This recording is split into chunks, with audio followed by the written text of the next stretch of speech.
noite, queridos, né? Doce paz do Senhor. Tão bom estar aqui, muito bom estar aqui. Eu confesso que a missão de hoje, eu me sinto como um pregador começando, porque quando o pastor falou que eu tinha que testemunhar, não é? Eu não vim do mundo de drogas, eu não saí da prostituição, eu não vim de uma vida de álcool, e eu nasci no lar cristão, né? Nasci e cresci numa casa que servia ao Senhor, e eu admiro tremendamente quando uma pessoa vem e conta um testemunho de transformação do que Deus fez. Mas eu cresci vendo esses testemunhos, e ainda hoje eles me impactam, eles me comovem, mas como eu nunca tive a responsabilidade de assumir uma tribuna, um púlpito para falar, para testemunhar, mas isso me deu a oportunidade de começar a pensar nas tantas coisas que Deus fez na minha vida, e eu quis,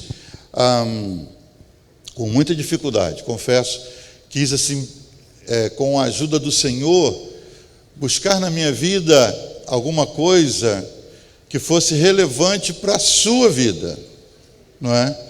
A gente está acostumado a pregar, e por incrível que pareça é muito mais fácil, não é? Muito mais fácil, porque você abre a palavra, você procura, você busca inspiração, você usa conhecimento adquirido, a pequena experiência dos anos de trabalho fazendo isso, e fazendo igreja, ministrando ao povo de Deus e ministrando a palavra.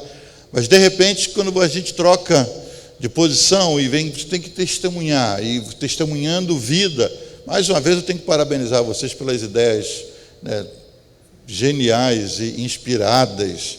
A gente está sempre copiando alguma coisa, né, de vocês. Já vou levar essas molduras aí para lá. Dia 29 é o domingo da família, a gente está fazendo um trabalho bonito, que o sábado é o batismo, e o batismo vai ser num lago. Vocês sabem a fama de Orlando, os lagos povoados, né? Os lagos têm uns companheiros, né?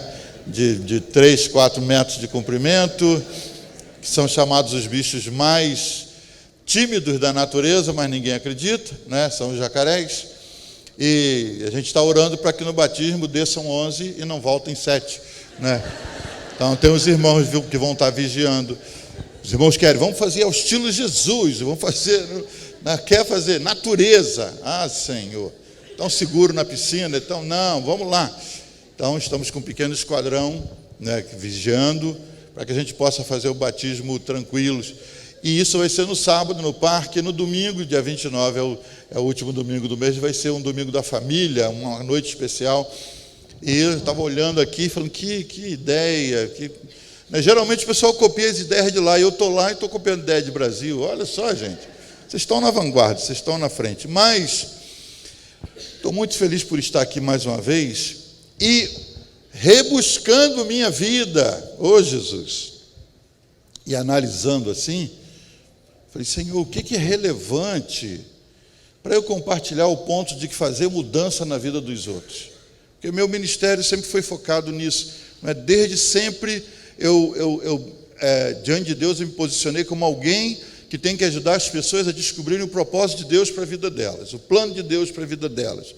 E de repente eu começo a pensar, e a minha vida como um cristão que nasceu no Evangelho? Eu nasci há 59 anos atrás, né?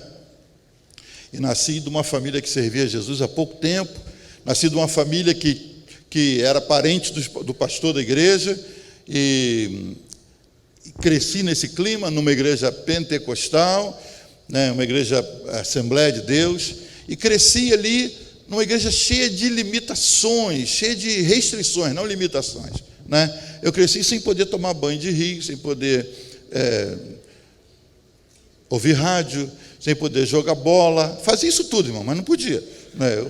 Era proibido. Como meu tio era o pastor, né, de vez em quando eu era chamado em gabinete, mas por causa do meu envolvimento dentro da casa de Deus, Eu me envolvia em tudo que eu podia por amar a obra de Deus. Ainda hoje, amo estar na casa de Deus, gosto do que faço e amo estar envolvido com o reino de Deus. Então eu amava o ambiente da igreja.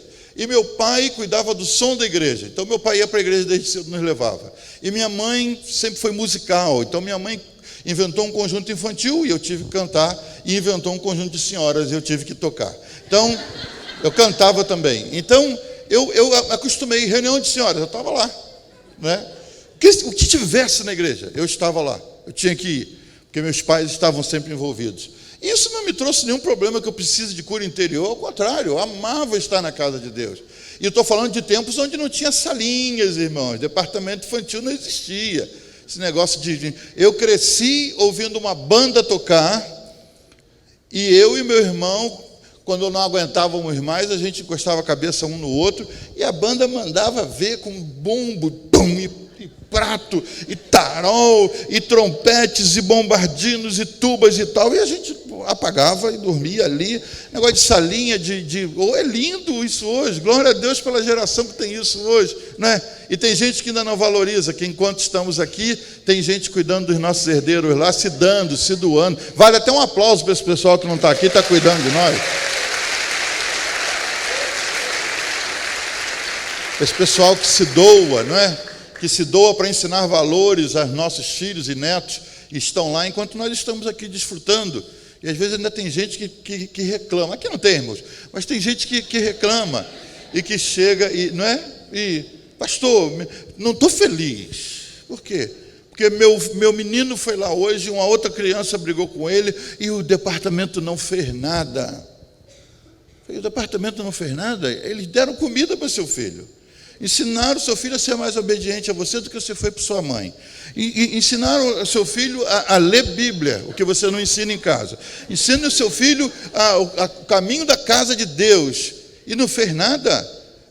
Quanto é que você está pagando? Porque uma babá custa 20 por hora. Quanto você está pagando para uma senhora dessa, uma irmã dessa, cuidar dos seus filhos, esses valorosos voluntários que fazem isso todos os cultos? Às vezes, quando sai alguém aborrecido, não é? Mas eu cresci, vamos voltar para lá. Eu cresci numa igreja linda, imensa, e assim, nesse ambiente, envolvido até o gargalo com as coisas de Deus, vendo testemunhos. Eu cresci na época, bem antes e depois. Na minha época, a presença de Deus se manifestava tão forte que a gente fazia as coisas que a gente nem imaginava. Você abraçava quem você não conhecia. Você chorava, você babava, você abraçava uma coluna dessa e chorava. A presença de Deus vinha e haviam manifestações estranhas. Hoje, eu me preocupo um pouco, que hoje temos manifestações estranhas para ver se a presença de Deus vem. E às vezes a gente já fica sem um segundo. Fica só com as manifestações estranhas, né? No nosso tempo, a presença era tão forte que as manifestações já vinham e a gente já estava anestesiado pela presença de Deus. A gente nem sabia o que estava fazendo.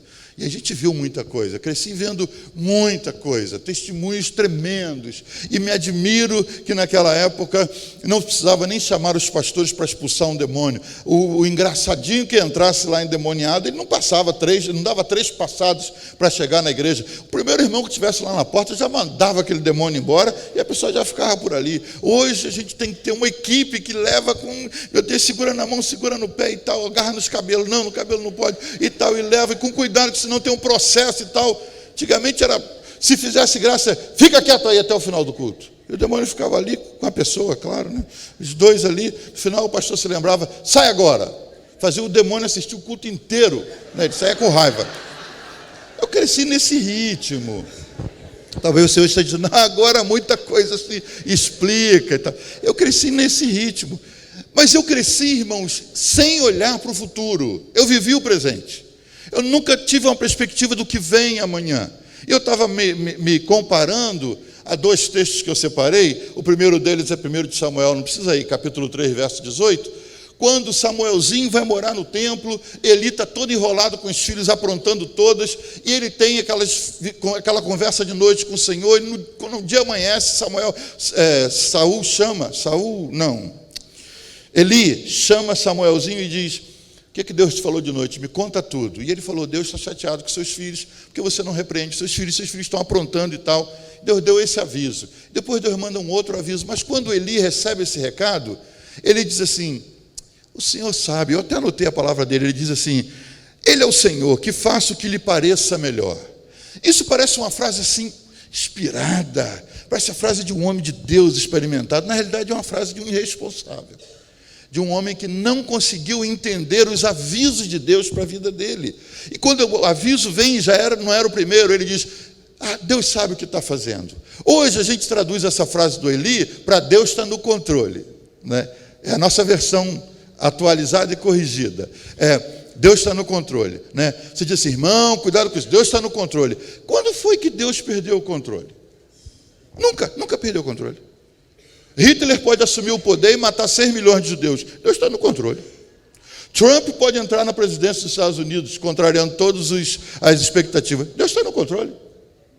Deus está no controle sempre, irmãos. Então a gente tem que vigiar para ver se isso não é uma justificativa para, quem sabe, uma atitude responsável minha.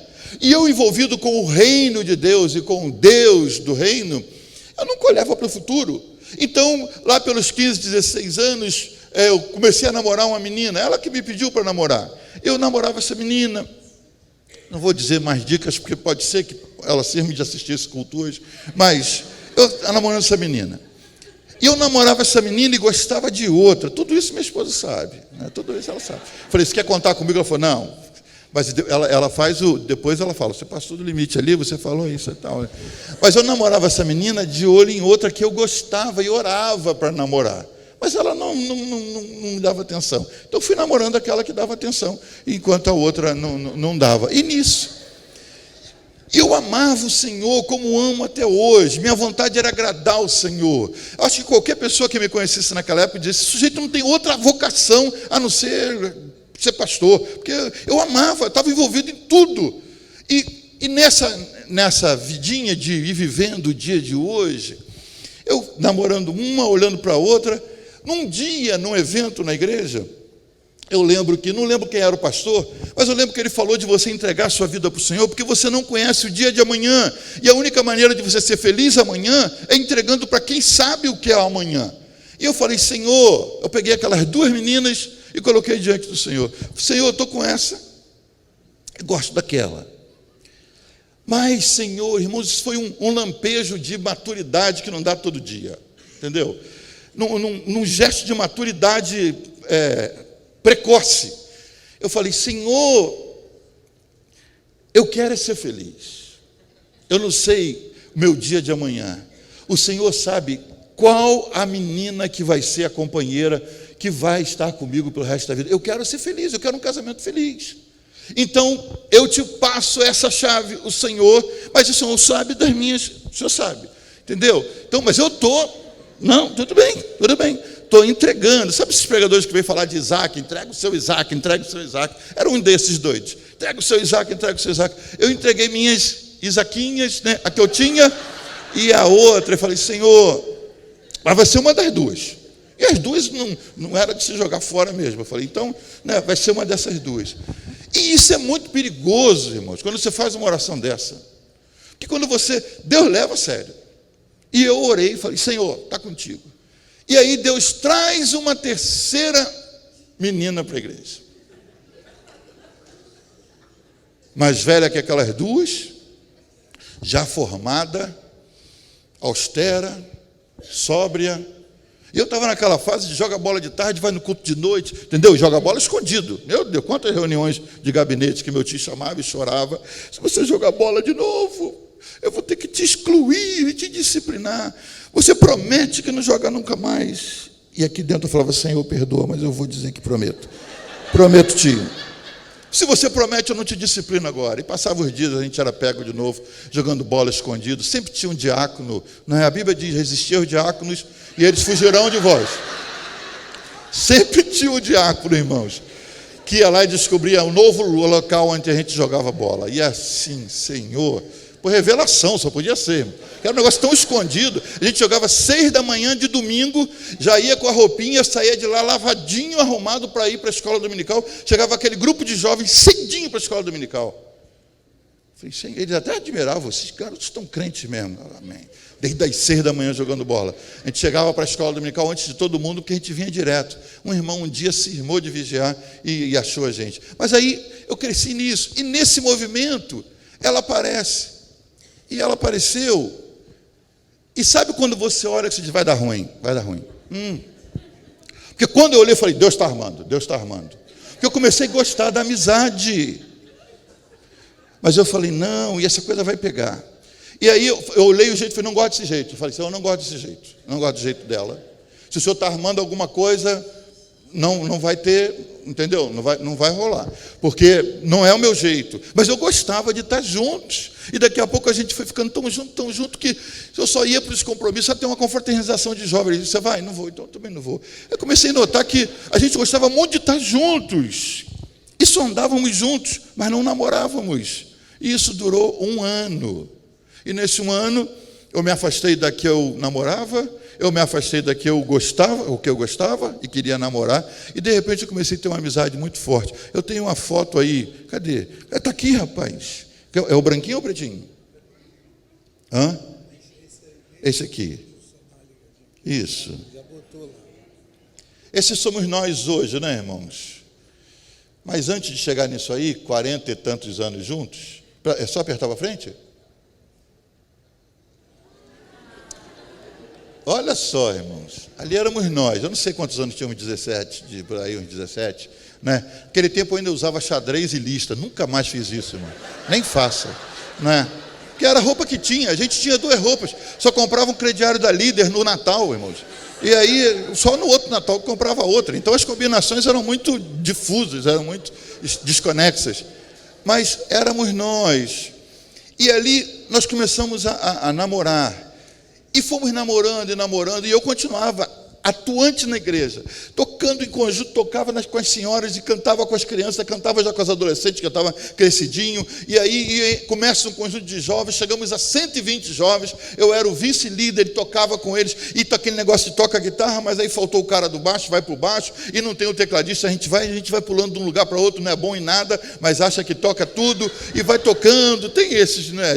Hoje é bom quando o cara se especializa no negócio, mas Deus me preparando para a missão, lá ia eu, e assim fomos, e era um dia atrás do outro. Vamos viver o dia de hoje. E ela já me conheceu formada, já veio professora e tal. Ela estava pronta para casar quando me conheceu. E eu não estava pronto nem para passar para o time da 2ª divisão. Eu estava ali ainda, naquele negócio, envolvido, adolescência, um jovem com a cabeça adolescente e tal, mas amava Jesus. E a obra e a igreja e tal, ninguém podia negar isso.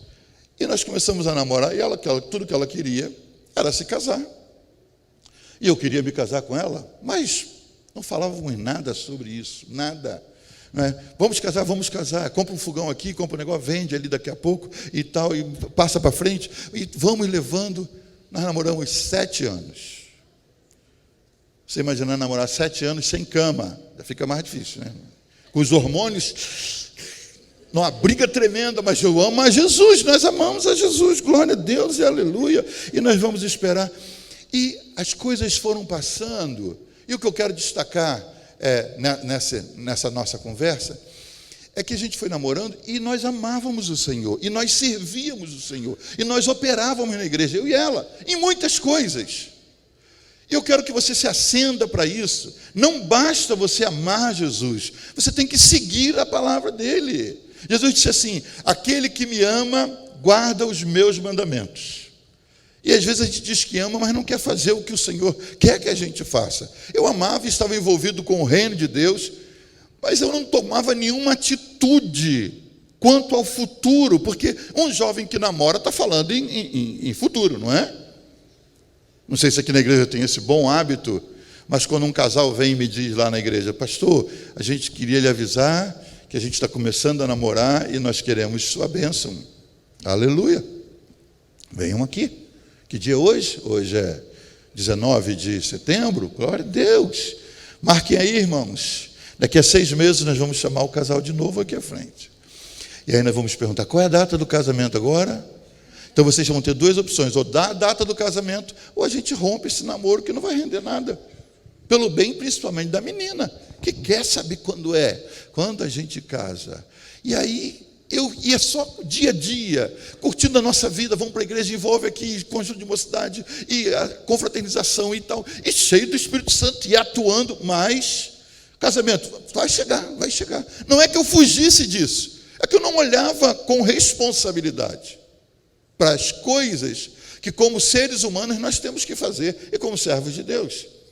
E aí chegamos a um ponto, ficamos noivos e cortamos o noivado e tal, e chegamos a um ponto em que eu ia levando essa vida e eu não me dava conta de que os parentes dela, por que meu sogro, que está com o Senhor, e que eu tive a oportunidade de consagrar ao santo ministério, mas no início não queria que me namorasse.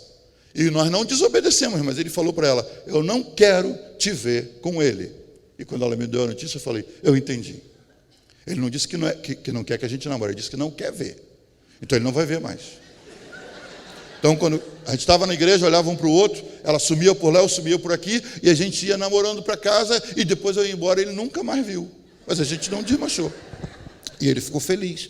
Mas eu sabia, ele não queria, porque ele dizia, isso não vai dar em nada, e era o que ela mais ouvia, isso não vai dar em nada. Todo mundo concordava que eu era um menino de Deus, um jovem de Deus, mas todo mundo dizia, mas não vai dar em nada. E responsabilidade profissional, de um emprego para outro, de um banco para outro, e responsabilidade acadêmica, não se definia carreira, e ela já com a carreira dela definida, e fomos até que um dia, irmãos, e a Bíblia diz que os dias são maus.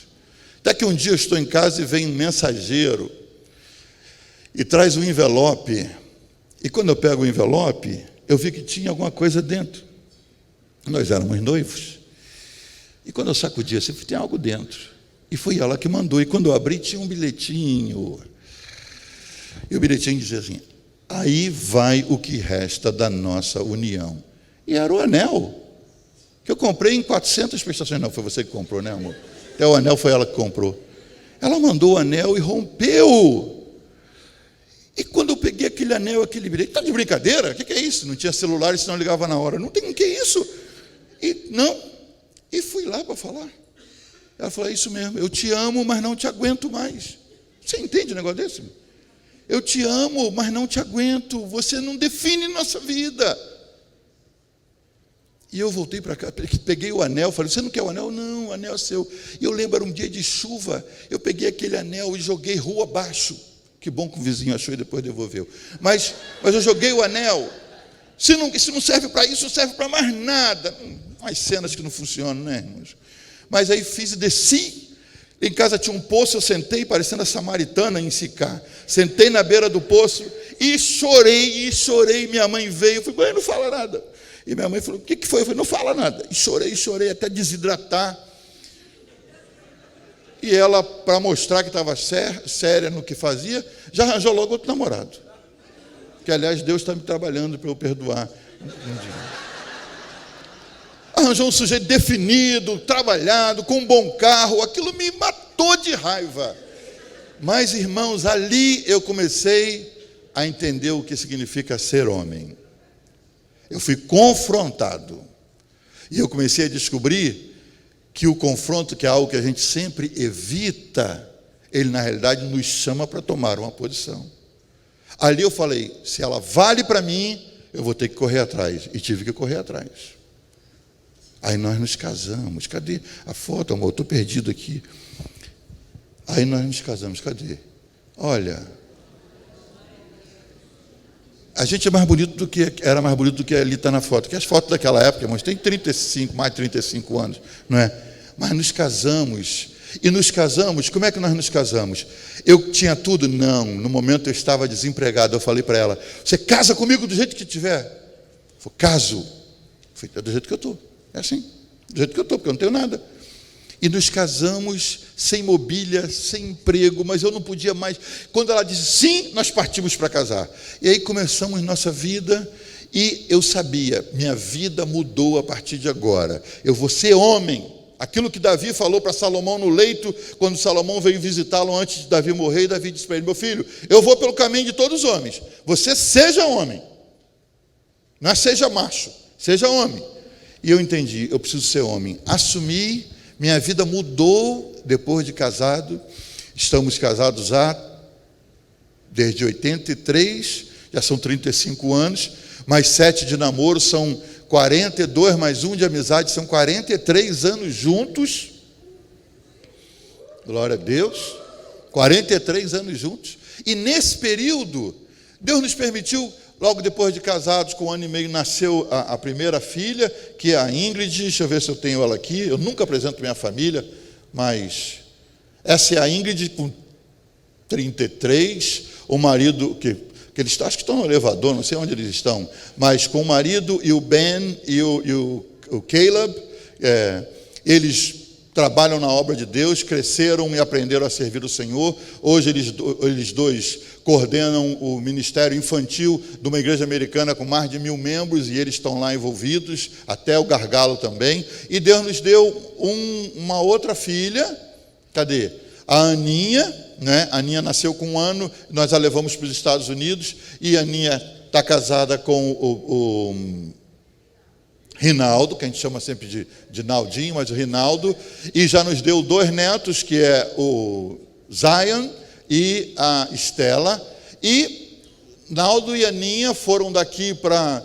Aninha veio aqui, se casou com o Naldo, levou para os Estados Unidos, para o Texas, estudaram lá, e saíram direto do seminário para assumir uma igreja que nós tínhamos começado há muitos anos atrás em Las Vegas, e hoje eles são os pastores de Vegas. Então, nossa herança, nossas 2 filhas e os 2 genros estão envolvidos tempo integral na obra de Deus. Então, esse é o resultado do que Deus nos permitiu conquistar em 30 e poucos anos. E nesses 35 anos, muita coisa aconteceu. Mas eu tenho que voltar no tempo para você entender como o confronto foi vital para mudar a minha vida. Ainda namorando a Ângela, naquele vai, não vai e tal, e não acontece. Eu lembro que tinha lá pelos 19 anos, né? Eu erro as datas e depois ela sempre fala: não era, amor, era 20, não era. Mas, irmãos, se eu errar não é intencional, entendeu? Os irmãos sabem, era perto daquilo. Mas mais ou menos por ali, aos 19, 20 anos, com a vida indefinida, namora, separa e tal, eu envolvido ainda na obra de Deus, nunca deixei de me envolver. Vem ao Brasil, mandado por Deus, um pastor chamado Geraldo Silva. Esse pastor trabalhava em Washington, na capital dos Estados Unidos, e ele estava desejando abrir um centro evangelístico em Miami. Ele disse: eu preciso de um jovem dinâmico, bonito, músico, envolvido com a obra, crente. E alguém disse para ele: tem um cara no Rio de Janeiro e tal, alguém que me conhecia de mais novo, que eram os pais da garota que eu gostava. Estão se situando, né? E eles tinham morado lá, eles indicaram. Esse homem veio ao Brasil. Você imagina, eu, um irresponsável, e vem um pastor ao Brasil, me chama para jantar e diz: olha, eu tenho um projeto de Deus, eu preciso de um jovem para ser o evangelista que vai dirigir esse centro evangelístico. E você me disseram que você é dinâmico, você está dirigindo um conjunto de jovens, você toca e você canta e tal. Isso é uma chance que aparece, irmãos, como o cometa Halley, de 70 em 70 anos, se aparecer. É um negócio que não aparece todo dia. Eu contei para ela, a gente estava até separados do namoro. Eu fui lá, olha o que aconteceu e tal. Ela falou: pega esse projeto e vai embora. E naquela época, diferente de hoje, quando você recebia um convite dos Estados Unidos para trabalhar lá, o green card vinha direto em casa, você já ia documentado. Eu falei: era a minha chance. Hoje eu olho para trás. E ela falou: vai. Eu falei: e você? Depois você me leva. Ela já estava com um nívelzinho de loucura depois de me conhecer. Falou: vai, depois você me leva. E eu fui para esse pastor e falei: amém, eu vou. Ele falou: eu preciso que seu tio me dê uma carta dizendo que libera você como evangelista. Eu fui falar com meu tio. Meu tio falou: tá cheio de brincadeira, que negócio de carta de evangelista? Você, rapaz. Eu voltei lá e falei: pastor, meu tio falou que não dá a carta. Ele falou: não tem problema, você pede a ele uma carta de mudança e se muda para a minha igreja, a igreja que era antes, aqui no Rio de Janeiro. Ele falou: se muda para a minha igreja vai te dar carta. Eu falei para o meu tio: tio, eu quero uma carta de mudança. Para onde? Eu falei: vou mudar para uma igreja. Você está se mudando? Não, eu vou mudar. Não dou a carta. Eu não dou a carta. Voltei lá no pastor. Pastor, ele falou que não dá a carta. Falou, então eu vou falar com ele, nós somos amigos, eu vou dizer para ele, ó, eu vou levar o Jason e ele vai sair por aclamação e ele vai trabalhar comigo e tal. Eu falei, não faz isso não. E aí eu usei uma expressão que depois eu aprendi e nunca mais usei indevidamente. Eu disse assim para ele, pode não ser o tempo de Deus. Você já ouviu essa frase em algum lugar, né? Pode não ser o tempo de Deus. Por quê? Eu não tinha coragem para ir lá encarar aquele episódio com meu tio e dizer, eu vou sair. E ele me respaldando, o pastor que me convidava. Vamos que eu te levo, eu quero pedir seus documentos para que você vá e trabalhe comigo e tal. E eu não fui, irmãos. Eu disse para ele, não é o tempo de Deus. Meu tio recusou, não é o tempo de Deus. E fiquei ali. E ele foi embora. Mas ele mandou uma carta, depois eu escrevi uma carta para ele, logo depois que ele foi embora, dizendo, olha pastor, eu analisei, eu sou um homem de Deus, eu quero fazer a obra, eu amo estar na obra de Deus, eu quero desenvolver meu ministério, mas realmente não era o tempo de Deus, eu vi as barreiras e tal. E ele teve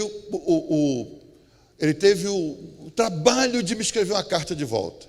E ele me escreveu uma carta de volta, e na carta de volta ele falou assim, e foi muito resumido, mas ele escreveu assim, você está livre para decidir o que você quiser e justificar do jeito que você quiser. Mas saiba de uma coisa, se Deus depender de gente como você, para que a grande comissão seja realizada, o reino de Deus está falido. Falei, ele errou aqui, ele errou aqui, o que é isso? O que é isso aqui? O que é isso aqui? Lê aqui, mãe, vê se é isso. E ele falou isso. Foi outra choradeira, irmãos. Eu sentei e falei, se depender de mim, mas eu estou aqui na igreja, eu toco todo dia, eu trabalho em conjunto de crianças, eu toco em conjunto de senhoras, eu faço tudo, eu vou para a consagração de mulheres, eu estou em tudo aqui na igreja. O homem diz que se Deus depender de mim, a obra está falida, o reino está falido. E ele tinha razão. Passaram-se 10 anos, nesses 10 anos nós rompemos o noivado. Nesses 10 anos, todos os móveis que nós tínhamos comprados, ela vendeu de raiva o que ela tinha em casa, eu vendi de ira o que eu tinha na minha casa, e aí nós ficamos sem móveis. Na igreja as coisas começaram a desgringolar, e eu fui dando trabalho, meu tio chegou a me disciplinar da comunhão, e foram piorando. 10 anos, nesses 10 anos, finalmente nós conseguimos casar, mas foi sem trabalho, sem móveis, numa dificuldade tremenda. Nasce a primeira filha, eu ainda numa luta tremenda, nasce a segunda, e eu já era pastor. E aí eu vou para os Estados Unidos do meu bolso, sem o documento que já podia ter tido. Minhas filhas podiam ter nascido lá, era tudo mais fácil, nasceram aqui e eu as levei. Mas eu cheguei lá, o que eu queria, irmãos? O que eu queria? Eu quero achar o pastor Geraldo e dizer, levei 10 anos, mas cheguei. O reino de Deus não vai falir mais se depender de mim. Cheguei lá, onde ele está? Quero falar com ele. Não vai poder. Que ele não vai me receber? Não, ele até te recebe se você quiser, mas ele está enterrado, que ele morreu tem poucas semanas. Ele morreu, outra choradeira escondida.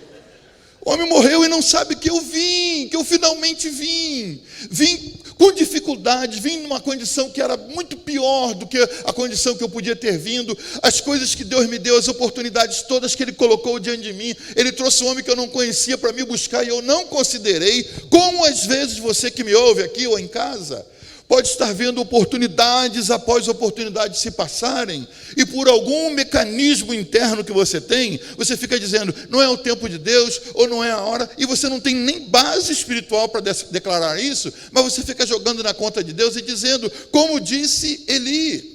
Ou então, como disse Ezequias, que depois que recebe a notícia de Isaías que ele vai morrer, e ele recorre a Deus e pede, Senhor, Senhor me recupera, me dá mais anos, o Senhor dá mais 15 anos, e depois que ele fica bom, ele recebe uma embaixada que vem visitá-lo de Babilônia, de tão alegre ele abre as portas todas, mostra tudo que tem no palácio, mostra os tesouros todos, e o profeta vem para outra visita. E chega, como é que foi? Aí vieram para me ver, ficaram maravilhados, que eu fiquei quase morto, e Deus me levantou da enfermidade, eu estou curado hoje. O que você mostrou, Ezequias? Mostrei tudo. Tudo o quê? Tudo, não teve nada no palácio que eu não mostrei. Eu mostrei os escudos, os tesouros, mostrei tudo. Isaías falou, Ezequias, ouve o que o Senhor te diz. Vai chegar um dia em que esses que vieram aqui vão vir e levar teus filhos como escravos. E tudo que você mostrou vai ser levado. Cuidado quando você abre a sua casa, irmão. Ainda que você abra para um PG, Mas você não tem que estar abrindo armário, nem álbum, nem seus segredos para qualquer um que visite a sua casa. Ele mostrou tudo e quando ele recebeu essa palavra de advertência, sabe o que ele disse? Isso não vai acontecer nos meus dias, isso vai ser mais para frente. Eu vou viver paz e segurança. E as coisas não aconteceram do jeito que Ezequias esperava. Igualmente, oportunidades passaram na minha vida e foram grandes oportunidades. Quando eu cheguei nos Estados Unidos, irmãos, quando eu desembarquei com essa santinha e mais 2 santinhas pequenas, tudo que eu tinha no bolso eram $100. E esses $100 eu ganhei no aeroporto. Meu cunhado falou assim: eu sei que você não precisa, você está tranquilo, mas eu senti de te dar $100. Eu falei: ok, pela obra eu recebo. E obrigado, botei. Foram os 100 que caíram no bolso, que eu não tinha nada. Ela perguntava: amor, quem vai nos receber? Eu falei: eu não vou estragar a surpresa de Deus, porque nem eu sabia. Para onde você está indo? Para onde nós vamos, amor? Eu falei: não posso falar, porque eu não sabia. Eu não tinha nenhuma informação, estava desembarcando no outro hemisfério com mulher e 2. Ainda havia alguma irresponsabilidade, né, irmãos? Falei, eu desembarcando lá e Deus agiu, Deus entrou quando viu que realmente eu estava focado nele. Disse: Senhor, eu não vou mais perder a oportunidade. Chegou a minha hora de ir, agora eu vou. E fomos. Deus realmente preparou alguém que estava lá, que eu levei a surpresa quando a pessoa falou: ô Jason, falei: oi, está esperando alguém? Esperando vocês. Falei: quem falou? Nós soubemos, mamãe está esperando vocês. Eu falei: não, mas a gente tem outros planos, a gente tem outros planos. Ah, mas você deixa esses planos para daqui uns 2, 3 dias, vamos lá para casa. E aí eu fui vendo que realmente Deus não tinha me contado, mas Ele tinha todas as coisas programadas. E depois que ela foi sabendo: amor, você ia para onde? Eu falei: amor, quanto você tinha? Não tinha. E as coisas foram acontecendo quando podiam ter sido completamente diferentes, irmãos. E eu não vou espiritualizar e dizer: irmãos, esse é o jeito de Deus trabalhar. Esse é o jeito de Deus trabalhar com um infeliz como eu, com um irresponsável como eu, que não planeja, hoje planeja, mas que não se organiza, que não faz os planos. A Bíblia diz: o homem faz muitos planos, mas a resposta final vem do Senhor. Mas não diz que o homem não tem que fazer planos. Se Deus dá a palavra final e muda os seus planos, mas Ele respeita que você faça planos. Você tem que se programar, Você nasceu para crescer e casar e ter filhos, mas continuar honrando a Deus. E eu vi que na minha vida o diferencial, irmãos, foram os confrontos. O confronto do anel que ela mandou mudou minha vida, e o confronto da carta que o pastor mandou mudou meu ministério. Eu nunca mais fui a mesma pessoa. Depois que ele falou: se depender de você, Deus depender de você, o reino está falido. Eu falei: não, Deus vai contar comigo. Depois disso, Deus já me levou pelo mundo inteiro, já rodei países, Deus me deu graça, já andei de primeira classe muitas vezes, nunca paguei nenhuma, porque é caro demais, não é? Mas Deus sempre honrando. Já viajamos de México a Dubai, a África e Europa, eu e ela, sempre alguém financiando. Me convidam para pregar, já fui para a Europa com 25 centavos no bolso. Ela falou: amor, como é que você vai? Eu falei: não, tem dinheiro aqui, tenho dinheiro. 25 centavos. Entrei no avião. Quando saltei lá, um irmão falou: pastor, que honra tê-lo aqui. Eu já senti de dar-lhe alguma coisa. Eu falei: glória a Deus, irmão. Se sentiu, obedeça. Amém. Tal. Glória a Jesus. E eu vendo as coisas acontecerem, eu sei que estou fazendo o que Deus me chamou para fazer. Mas eu olho para minha esposa e para minhas filhas, que chegaram a um tempo de dizer: o que nós não queremos na vida é casar com um pastor, porque é uma vida muito doida. Eu falei: não, é porque o referencial que elas tinham era a vida do pai delas. Hoje as 2 estão casadas, uma com um pastor, que também é filho de pastor, e a outra com um marido que ela dizia: eu só casei com você porque você não quer nada com o ministério. Eu falei: não quero mesmo. Foi fazer seminário, agora é um pastor que, querendo saber, só fala em oração, em ganhar alma. Amor, a gente tem que ganhar alma. Entra em banheiro de shopping para deixar folhetinho. Fiquei: é o mesmo? Não acredito. Falei: pai, ai, Deus me marcou, pai. Eu me livrei de você e casei com ele, não teve jeito. Ficou o bom do que Deus tinha em nós, o amor ao Evangelho, o desejo por ganhar almas, por ministrar as pessoas. Porém, eu fui marcado por 2 confrontos. E quando eu falo de confronto, irmão, eu quero concluir falando sobre isso. Confronto é uma coisa que não entra no nosso dicionário. Nossa cultura brasileira, olha que a metade da minha vida eu passei aqui, a metade eu passei nos Estados Unidos. A nossa cultura não aceita confrontos. Confrontar um amigo é perder a amizade.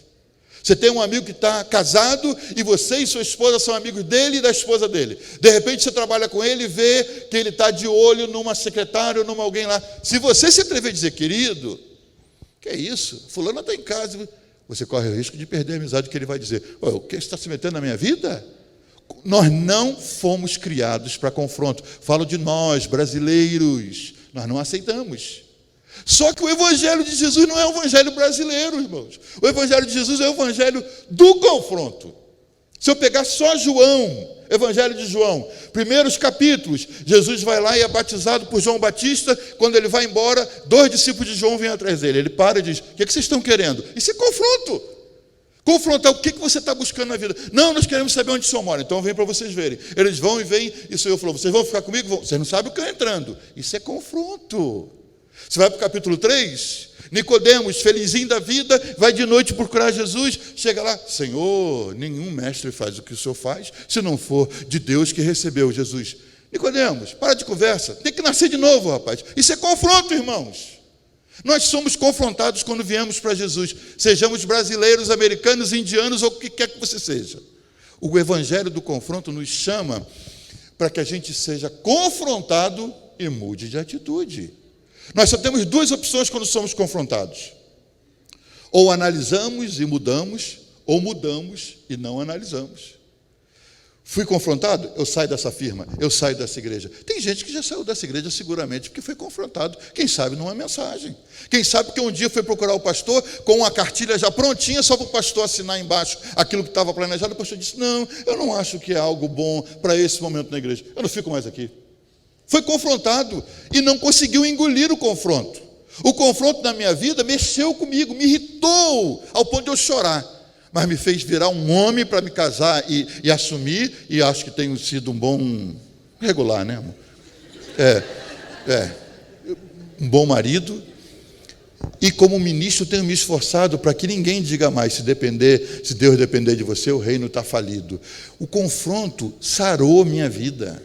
E você não pode permitir que o confronto na sua vida te afaste do projeto de Deus. Se eu fosse falar de capítulo 4, samaritana, que vem para Jesus, não quer nada da vida dela, começa a conversar, Jesus entra pianinho, suave, não é só ele, né? Você tem água aí para mim? Quer água? Você é samaritano com essa roupa? Você é judeu, eu sou samaritano, a gente não se fala. Jesus, pois é, mas se você soubesse com quem você está falando, você quer me pedir água, é mesmo? E tal, depois que ela abre o coração, Jesus vai lá e chama seu marido. E ela diz, eu não tenho marido. O Senhor falou, disseste bem, porque você já teve 5. E o que tem agora não é seu. Isso é confronto. Agora, se você vem e ouve Jesus através de uma ministração aqui nessa igreja, e de repente alguém mexe na sua ferida, aceite. Quando você vai, irmão, com a ferida, que quem sabe você feriu o braço num arame farpado, e ficou algo feio, e já está impulorando, está ficando com risco de perder o braço, e você chega lá e mostra para o médico não diz, que feridinha triste, Jesus, eu vou fazer. Não, ele pega um bisturi amoladinho, e ele corta você, e você sangra, e você cura. Isso é confrontar. E a Bíblia diz, fiéis são as feridas feitas pelo que ama. Na igreja você é cortado através do confronto, mas é para que você seja curado, para que você melhore. E às vezes queremos fazer das nossas feridas e dos nossos problemas nossos gatinhos particulares. Eu disse ontem lá em Piedade, a gente que até da sua enfermidade fala com propriedade. Uma irmã perguntou para outra, a sua úlcera sangra? Falou, a minha não. A sua, minha. Falando da úlcera como se fosse uma filha, né? A sua sangra, não, a minha sangra. As nossas úlceras. Você não tem que se agarrar aos problemas que você tem. A casa de Deus, com o evangelho de Jesus, vão confrontar sua vida, para que você melhore. Você não pode fugir do confronto. E pode ser que você já tenha mudado de igreja 3, 4 vezes. Sabe por quê?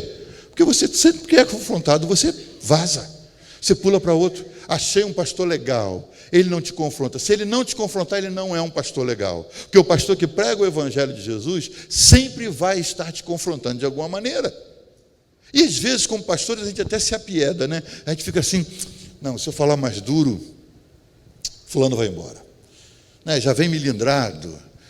Se eu falar mais, aqui não tem, irmão, essa conversa talvez eu diga, de onde ele veio, gente? Isso a gente não tem nem por aqui, mas eu estou contando o que no meu ministério eu já enfrentei. As pessoas que vêm, você fica, não, contato.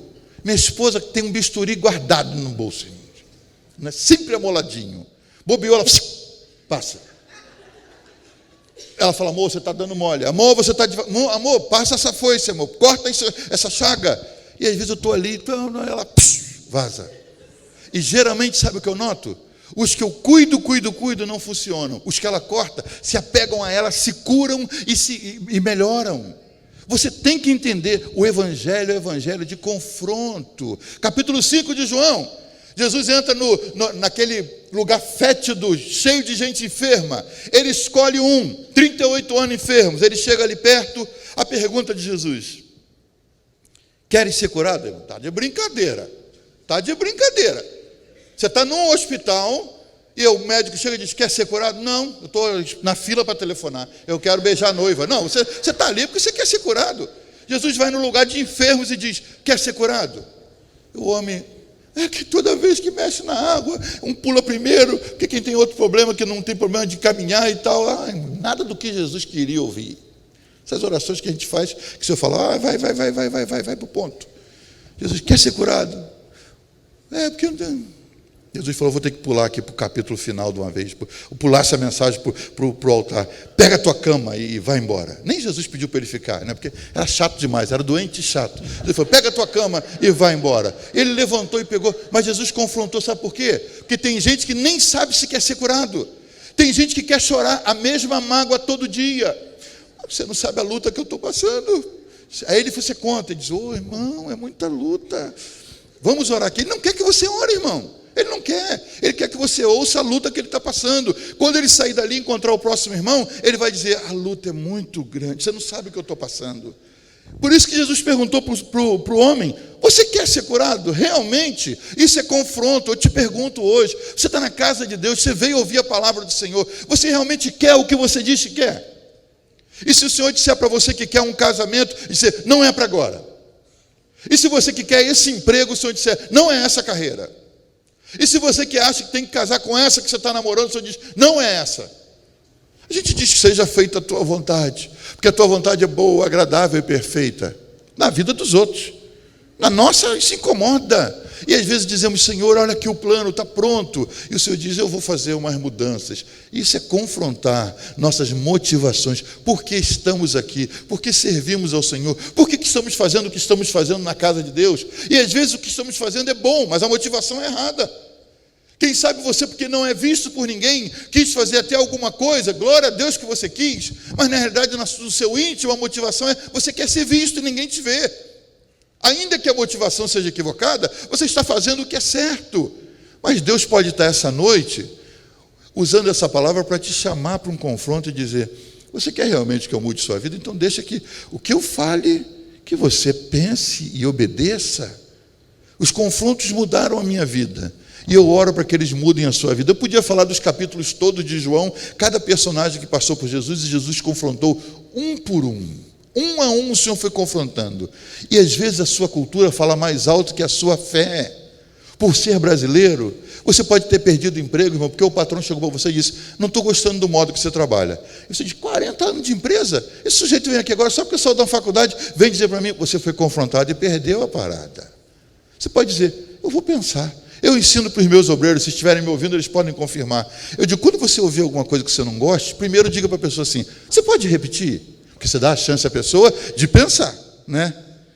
Se ela repetir, você diz, se não gostou, eu não gostei do que você falou, mas eu vou pensar a respeito. Não é? Olha com quem você está falando, irmão, o que é isso? Isso é fugir do confronto. E você às vezes faz isso com a mensagem que você ouve, com a palavra. Quem sabe você estava até feliz com o que eu estava dizendo, com as fotos e tudo, mas essa hora você já começou a dizer, podia ter parado, já podia ter parado. Sabe por quê? Comecei a mexer em áreas que você tem preservado e você não entrega para o Senhor.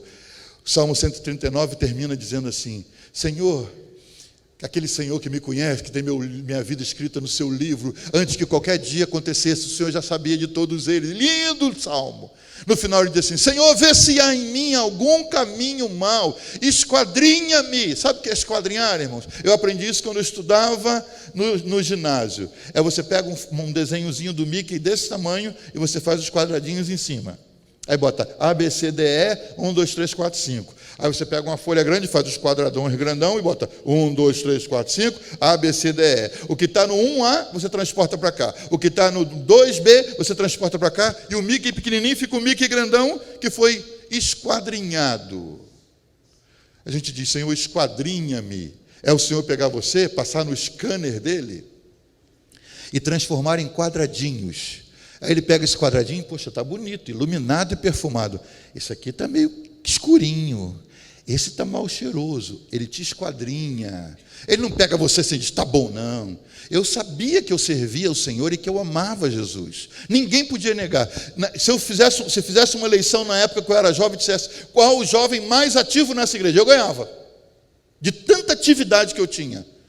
Mas eu fugia dos confrontos e Deus teve que me chamar num canto, Deus teve que usar um noivado rompido, e eu louvo a Deus pelo dia que ela fez isso. Deus teve que usar um pastor que já morreu, mas que mandou uma carta que eu orei e falei assim, quem é ele para mandar uma carta dessa? O Senhor falou, ele é meu servo e está te chamando para responsabilidade, e me chamou.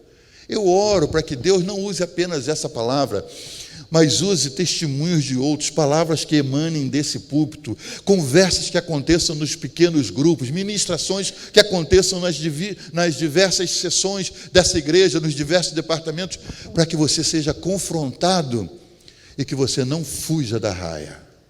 Quem sabe hoje você está sendo confrontado, irmão, com alguma coisa que Deus está te chamando para colocar diante dele.